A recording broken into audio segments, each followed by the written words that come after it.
നടനവിസ്മയമായ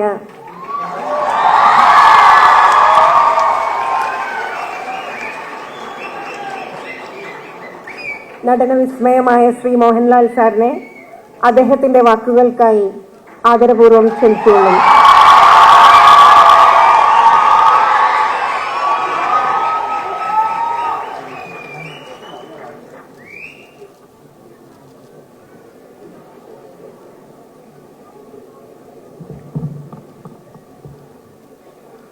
ഓം അമൃതേശ്വരി നമഃ.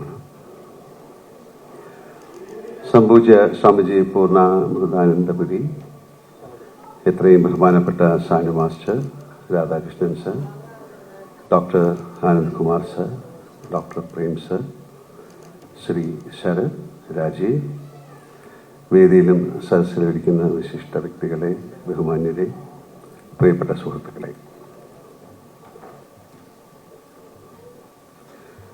വർഷങ്ങളായി മലയാളികൾക്ക് സാന്ത്വന താങ്ങായി നിലനിൽക്കുന്ന അമൃത ആശുപത്രിയിലെ ന്യൂറോളജി ഡിപ്പാർട്ട്മെന്റ് രജത ജൂബിലി ആഘോഷിക്കുന്ന ഈ അവസരത്തിൽ ഇവിടെ എത്താനും നിങ്ങളോട് 2 വാക്ക് സംസാരിക്കാനും സാധിച്ചത് ഭാഗ്യമായി കാണുന്നു.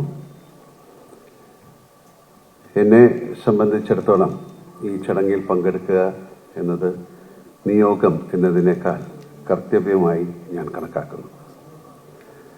കാരണം എൻ്റെ അമ്മ കഴിഞ്ഞ 13 വർഷങ്ങളായി വാക്കുകളിലൂടെയും അല്ലാതെയും ഞങ്ങളോടെല്ലാം സംസാരിക്കും വിധം ഞങ്ങൾക്ക് കാണാനും സന്തോഷങ്ങൾ പങ്കിടാനുമാക്കി തന്നത് സത്യത്തിൽ ഈ ആശുപത്രിയിലെ ന്യൂറോ വിഭാഗത്തിലെ വിദഗ്ധരായ ഡോക്ടർമാരുടെയും ആരോഗ്യ സേവകരുടെയും മറ്റു പ്രവർത്തകരുടെയും ആത്മാർപ്പണത്തോടുള്ള പിന്തുണ കൊണ്ട് മാത്രമാണ്.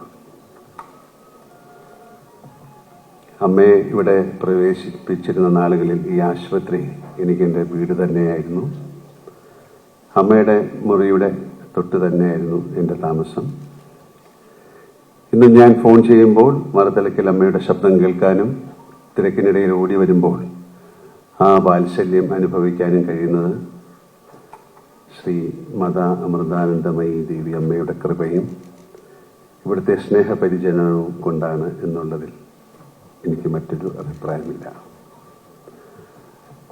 ഏതാണ്ട് 52 വർഷങ്ങൾക്ക് മുമ്പ് എൻ്റെ അമ്മാവനോടൊപ്പം വള്ളിക്കാവിൽ അമ്മയെ കാണാൻ എത്തിയവനാണ് ഞാൻ.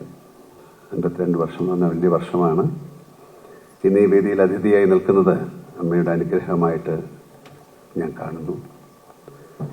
അമ്മയുടെ ദീർഘവീക്ഷണത്തിൽ പിറന്ന് കേരളത്തിൻ്റെ അഭിമാനമായി മാറിയ ലോക നിലവാരത്തിലുള്ള ഈ ആശുപത്രിയും ഇവിടുത്തെ ന്യൂറോ വിഭാഗവും ഇനിയും ആതുര സേവന ശുശ്രൂഷ രംഗത്ത് അമ്മയുടെ ഇച്ഛയും അനുഗ്രഹവും പോലെ തന്നെ വളർന്ന് പടർന്ന് പന്തലിക്കട്ടെ എന്നും ആയിരക്കണക്കിന് ആളുകൾക്ക് ആശ്രയവും ആശ്വാസവും ആകട്ടെ എന്നും ആശംസിച്ചുകൊണ്ട് നിർത്തുന്നു. ലോക സമസ്ത സുഖിനോ ഭവന്തു.